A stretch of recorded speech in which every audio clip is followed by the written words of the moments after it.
Okay, so hello everyone and welcome back again to my YouTube channel Ashish Malik IAS Academy पे आप सभी का बहुत बहुत स्वागत है।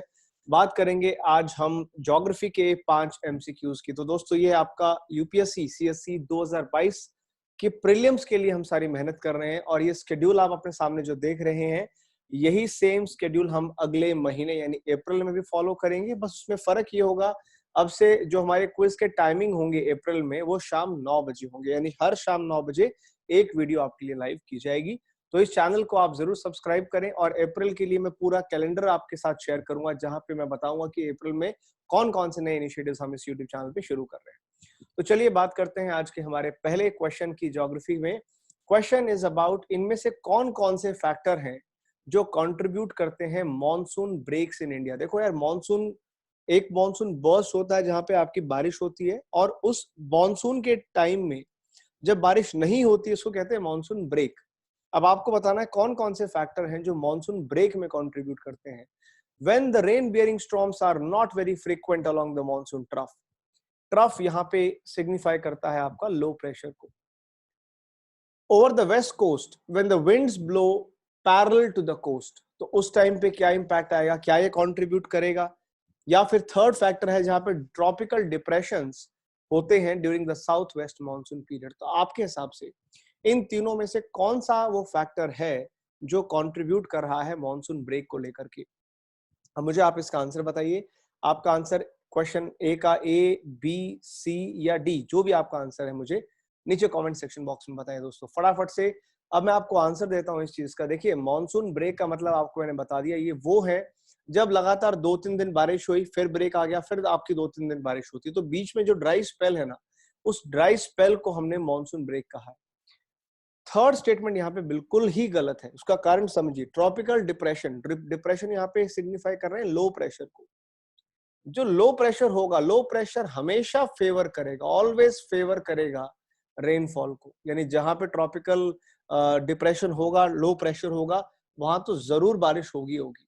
और साउथ वेस्ट मानसून टाइम पे, साउथ वेस्ट मानसून जब हमारा आता है तो ट्रॉपिकल डिप्रेशन तो कंट्रीब्यूट करते हैं in the rainfall, in the burst of the monsoon, not the break of the monsoon. तो तीन को आप एलिमिनेट कर दो यहां से। राइट आंसर आपके लिए रहेगा 1 एंड 2 आर एब्सोल्युटली करेक्ट। देखो, क्योंकि सिंपल सी बात है यार, जब हमारे विंड्स कोस्ट के पैरेलल ब्लो करते हैं ना, तो उनको मिलता है कोई बैरियर नहीं मिलता, दे गॉट नो बैरियर। और बिना बैरियर मिले ओरोग्राफिक रेनफॉल नहीं हो सकती, क्योंकि उसके लिए कोई चीज तुम्हारे रास्ते में आएगी, मॉइस्चर कैरिंग विंड्स जिस कभी किसी चीज से टकराएंगी उसके बाद ही बारिश हो सकती है ना, क्योंकि टकराने के बाद ही तो एडियाबैटिक कूलिंग होगी, वरना नहीं होगी। इसी तरह से जो रेन बियरिंग स्टॉर्म्स हम देख रहे हैं, they are not frequent along the monsoon trough. हाँ, ये एक बहुत बड़ा कारण होता है, जब फ्रीक्वेंटली नहीं मिलती, सप्लाई रुकती है, तो भी बीच में आपका ब्रेक आता है। तो यहाँ पे आंसर आपका होगा 1 एंड 2, राइट आंसर। बाकी डिटेल अगर आपको पढ़ना है दोस्तों, तो आप बाद में हमारे जो मेरा टेलीग्राम चैनल का लिंक मैंने दिया है डिस्क्रिप्शन पे, आप जाइएगा, उस पर PDF आप डाउनलोड करेंगे तो आपको पूरा डिटेल में बाकी इंफॉर्मेशन मिल जाएगी। बात करते हैं हमारे दूसरे इंपॉर्टेंट क्वेश्चन की। दूसरा सवाल है, कंसिडर द फॉलोइंग स्टेटमेंट्स। आपको बताना है कि किस पर्टिकुलर सॉइल के बारे में मैं बात कर रहा हूं, किस पर्टिकुलर सॉइल कैटेगरी के बारे में यहां पे बात हो रही है। These soils are widespread in the northern plains and the river valleys. ये वो सॉइल है जो सबसे ज्यादा हमको नॉर्दर्न प्लेन में और रिवर वैलीज में मिलती है। ये डिपोजिशनल सॉइल है, ट्रांसपोर्ट होती है, डिपॉजिट होती है रिवर्स और स्ट्रीम से, और पेनिनसुलर रीजन जो है हमारा, उसमें ये मिलती है खासतौर पे deltas of the eastern coast. अब मुझे जल्दी से बताएं यहाँ पे किस सॉइल के बारे में। आई थिंक इस पूरे क्विज का सबसे आसान सवाल है कि किसके बारे में बात कर रहे हैं, black soil, laterite soil, PT या फिर एलुवियल सॉइल। आखिर हम किस सॉइल कैटेगरी के बारे में बात कर रहे हैं। क्वेश्चन नंबर 2 का सही आंसर यहाँ पे होना चाहिए, दैट इज एलुवियल सॉइल। देखो, यहीं पे कई हिंट हमको मिल चुके थे। जब मैं बात करता हूँ इंडिया में सबसे ज्यादा वाइड स्प्रेड, तो इंडिया के ज्योग्राफिकल एरिया का करीब करीब 40 to 42% के आसपास एलुवियल सॉइल्स हमको मिलता है। एलुवियल सॉइल्स जो है वो डेपोजिशनल सॉइल है। डेपोजिशनल सॉइल होती है जो नदियों के साथ बह करके आती है, और ये एकलौती सॉइल है जो नदियों के साथ बह करके आती है, और ये सबसे ज्यादा मोस्ट फर्टाइल सॉइल है। और यही कारण है कि जहां जहां जिस जिस एरिया में आपको एलुवियल सॉइल मिलेगी, वहां आपको पॉपुलेशन डेंसिटी बहुत ही ज्यादा मिलती है। यूपी, बिहार, वेस्ट बंगाल, हरियाणा, पंजाब, ये सारे एरियाज अगर आप देखोगे तो एलुवियल सॉइल की वजह से यहाँ बहुत ज्यादा हाई पॉपुलेशन मिलेगी। तो आंसर आपका यहाँ पे डी होगा और डिटेल आप पीडीएफ से पढ़ लीजिएगा। थर्ड सवाल, तीसरा सवाल आपके सामने है। यहाँ पे भी आपको बताना है कि जो हाई कॉन्सेंट्रेशन है टीक और साल, ये जो फॉरेस्ट है टीक और साल, आखिर इंडिया में किस टोपोग्राफिक रीजन में सबसे ज्यादा टीक और साल के जंगल पाए जाते हैं? वेस्टर्न घाट, ईस्टर्न घाट, सेंट्रल हाईलैंड या फिर अरावली? अगर आपने नेचुरल वेजिटेशन ऑफ इंडिया पढ़ा है, एनसीईआरटी में दिया हुआ है, तो आप इसका आंसर बड़े आसानी से कर सकते हैं। अगर आपने नहीं पढ़ा है और आप चाहते हैं इसको डिटेल में पढ़ना, तो एनसीईआरटी की बुक्स जरूर पढ़िएगा। और एनसीईआरटी जब आप पढ़ो ज्योग्राफी की, उसके बेसिस पे बहुत सारे एमसीक्यूज सॉल्व करने हैं और बहुत सारे मेंस के भी क्वेश्चन सॉल्व करने हैं। उसके लिए एक बुक है ज्योग्राफी एनसीईआरटी प्लस, ये इंडिया की one of the best selling book है, इसको आप रेफर कर सकते हैं। यहाँ पे टील और जब मैं टीक और साल फॉरेस्ट की बात कर रहा हूँ, तो basically I am talking about the tropical monsoonal forest, ठीक है ना। ट्रॉपिकल मॉनसूनल फॉरेस्ट यानी कि मैं बात कर रहा हूँ डेसिडियस फॉरेस्ट की। और डेसिडियस में टीक और साल मिलते हैं ना वेस्टर्न घाट में ना ईस्टर्न घाट में। आंसर होगा सेंट्रल हाईलैंड। सेंट्रल हाईलैंड ही वो एरिया है दोस्तों जहां पे सबसे ज्यादा आपको ट्रॉपिकल मॉनसूनल फॉरेस्ट यानी ट्रॉपिकल डेसिडियस फॉरेस्ट मिलते हैं।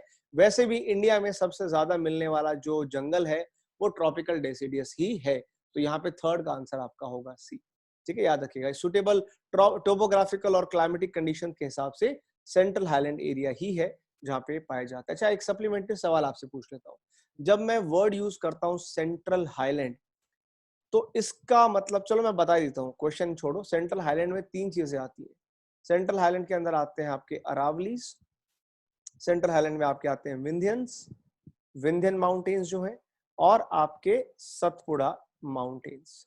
अब आपका सवाल ये है, सप्लीमेंट्री क्वेश्चन ये है कि आपको बताना है कि यार विंध्यन, सतपुड़ा और अरावली किस टाइप के, what are the types of mountain, कौन सा पर्वत किस टाइप का पर्वत है, ये आपको मुझे कमेंट सेक्शन बॉक्स में बताना है। जिनका सही आंसर होगा उनके आगे मैं हार्ट दे दूंगा ताकि आपको पता चल जाए कि आपका आंसर सही है। नेक्स्ट क्वेश्चन नंबर 4 आपको बताना है कौन सी स्टेटमेंट करेक्ट है। पहली स्टेटमेंट कहती है रोरिंग फोर्टीज, ये क्लाइमेटोलॉजी का सवाल है। रोरिंग फोर्टीज जो है वो ऐसी वेस्टर्ली विंड है जो 40 से 50 डिग्री लैटिट्यूड सदर्न हेमिस्फीयर में पाई जाती हैं। जो हॉर्स लैटिट्यूड्स होती हैं, ये एक प्रेशर बेल्ट का नाम है, मैं आपको क्लासिफाई कर दूं, it is name of one of the pressure belts. They are low pressure low temperature zone जो 25 से 35 डिग्री नॉर्थ साउथ में पाया जाता है। अब क्वेश्चन नंबर 4 का आंसर आपके हिसाब से ए, बी, सी या डी, जो भी आंसर है आपको करेक्ट चूज करना है। मुझे जल्दी से आंसर दीजिए। इसके बारे में आपको थोड़ा सा मैं और जानकारी दे देता हूं। देखो भाई क्या है, वेस्टर्लीज जो विंड होती है ना, उनके कई नाम है। रोरिंग फोर्टीज कहते हैं जब वो 40 और 50 डिग्री के बीच में सदर्न हेमिस्फीयर में फ्लो करती है। जब वो 50 और 60 के बीच में फ्लो करेगी उनका नाम बन जाएगा फ्यूरियस 50s। जब वो 60 डिग्री को भी क्रॉस कर जाएंगे उनको कहेंगे स्क्रीमिंग या स्क्रीचिंग 60s या स्क्रीमिंग या शर्किंग 60s भी कहा जाता है। तो बात सही है, बिल्कुल फैक्ट है। उसका कारण ये है बेसिकली इनकी रोरिंग, फ्यूरियस और ये नाम इसलिए दिए जाते हैं बिकॉज वेस्टर्लीज जो है ना सदर्न हेमिस्फीयर में कंपैरेटिवली वो फास्टर फ्लो करती हैं, क्योंकि सदर्न हेमिस्फीयर में वी हैव लेस लैंड, जमीन कम है, पानी ज्यादा है, तो ज्यादा उनको फ्रिक्शन फोर्स नहीं झेलना पड़ता, इसलिए उनकी स्पीड लगातार बढ़ती जाती है। ये तो हो गया फर्स्ट करेक्ट। सेकंड गलत है। हॉर्स लैटिट्यूड बेसिकली हम कहते हैं जो हमारी सब ट्रॉपिकल हाई प्रेशर बेल्ट होती है। सब ट्रॉपिकल हाई प्रेशर बेल्ट यानी STH हमको मिलती है 25 से 35 डिग्री नॉर्थ एंड साउथ। अब यहीं से समझ में आ गया होगा आपको कि पहली बात तो ये सब ट्रॉपिकल हाई जो है यहाँ पे मतलब है हाई प्रेशर का। हाई प्रेशर और हाई टेम्परेचर ये दोनों उल्टा दिया है। यहाँ प्रेशर भी हाई होता है और टेम्परेचर भी हाई होता है। अब आप कहेंगे सर टेम्परेचर भी हाई प्रेशर भी हाई, ये क्यों होता है? ये है एक एनोमली, इसको कहते हैं एक बिल्कुल यूनिक केस, एनोमली का केस है, क्योंकि ये जो प्रेशर बेल्ट है ये एक्चुअली थर्मल डायरेक्ट बेल्ट नहीं है, ये आपकी डायनामिक बेल्ट है। इसको डायनामिक बेल्ट कहेंगे, इसको थर्मल इनडायरेक्ट बेल्ट कहेंगे। थर्मल इनडायरेक्ट का मतलब होता है ऐसी टेम्परेचर कंडीशंस या ऐसी प्रेशर कंडीशंस जो टेम्परेचर की वजह से ना हो, किसी डायनेमिक फैक्टर की वजह से होती है। ये कभी डिटेल में समझाऊंगा तो और कॉन्सेप्ट को आपका बिल्टअप कर देंगे। ठीक है, चलो अब आगे बढ़ते हैं और आखिरी सवाल पे आते हैं आज के। और लास्ट क्वेश्चन जो है यहाँ पे वो है दोस्तों, consider the following statements, they are found in hills of the northeastern hills regions Andaman Nicobar. अब आपको बेसिकली आइडेंटिफाई करना है, मैं एक फॉरेस्ट आपसे पूछने वाला हूं। तो पहला हिंट ये है, ये वो फॉरेस्ट है जो हमको नॉर्थ ईस्टर्न रीजन में मिलते हैं या फिर अंडमान निकोबार आइलैंड्स में मिलते हैं। ये फॉरेस्ट बहुत ज्यादा वेल स्ट्रेटिफाइड है और जितनी भी स्पीसीज मिलती हैं इन फॉरेस्ट के अंदर, उसमें आपके रोजवुड, महोगोनी, एनी और एबोनी, ये कुछ खास तरह की स्पीसीज है जो इन जंगलों में पाई जाती है।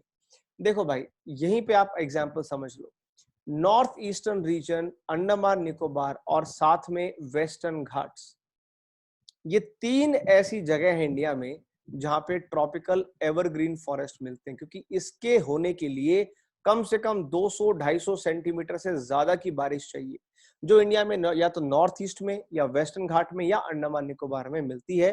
तो आंसर इस केस में हो जाएगा डी।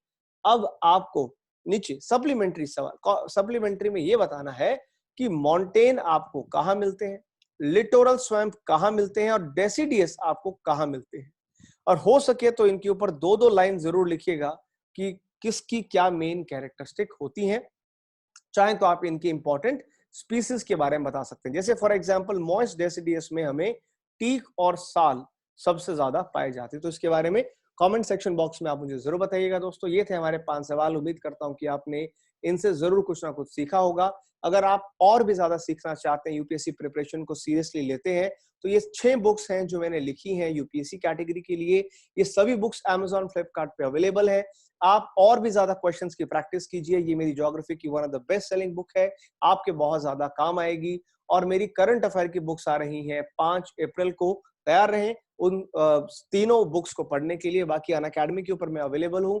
अनअकैडमी पे आप मेरे साथ geography, current affair, history, ethics जिससे बहुत सारे सब्जेक्ट्स पढ़ सकते हैं। दोस्तों, वहां पे भी आप मुझे फॉलो कर लीजिए ताकि आपको मेरी फ्री क्लासेस वहां पे मिलती रहे। और साथ ही साथ में अनअकैडमी के अंदर अगर आपको सब्सक्रिप्शन लेना है, बिल्कुल लास्ट आखिरी 30 मिनट बचे हैं दोस्तों इस ऑफर के लिए, लास्ट 30 मिनट है। यह ऑफर आज रात खत्म हो जाएगा 12 बजे। तो मैं चाहता हूं इसके ऑफर के खत्म होने से पहले आप इसका फायदा उठाएं। दोस्तों, आशीष एम लाइव रेफरल कोड का इस्तेमाल करके आज आप 20% डिस्काउंट पा सकते हैं, मगर याद रखिए लिमिटेड टाइम ऑफर है। तो कोई भी प्लान आप चूज करते हैं सब्सक्रिप्शन का, ये कोड का इस्तेमाल करें, मेरी गाइडेंस भी आपको मिलेगी और साथ में 3 महीने का एक्सटेंशन भी आपको मिलेगा। तो आप इसको अच्छे से फॉलो करें। टेस्ट सीरीज भी है अनअकैडमी की, अनअकैडमी लाइट के नाम से, उसे भी सब्सक्राइब कर सकते हैं दोस्तों। और यहाँ पे आप अनअकैडमी पे पूरा भरोसा रखें। आज ही हमने नए बैचेस भी शुरू किए हैं जो जहां पे आपको एक स्ट्रक्चर्ड मैनर से, अगर आप 2022, 2023 या 2024 की शुरुआत कर रहे हैं तो बिल्कुल अनअकैडमी आपके लिए है। हमारे नए ऑप्शनल कोर्सेज भी हर महीने लॉन्च होते रहते हैं, तो और भी नए ऑप्शनल कोर्सेज आने वाले हैं। अनअकैडमी पे आप लोन भी अप्लाई कर सकते हैं 0% EMI के साथ में। उम्मीद करता हूं आपको वीडियो पसंद आई। मिलते हैं कल आपसे। Take care, God bless you, शुक्रिया, जय हिंद, जय भारत। और हाँ, वीडियो को लाइक और शेयर जरूर कर कीजिएगा अगर आपको वीडियो अच्छा लगा हो तो। Thank you so much.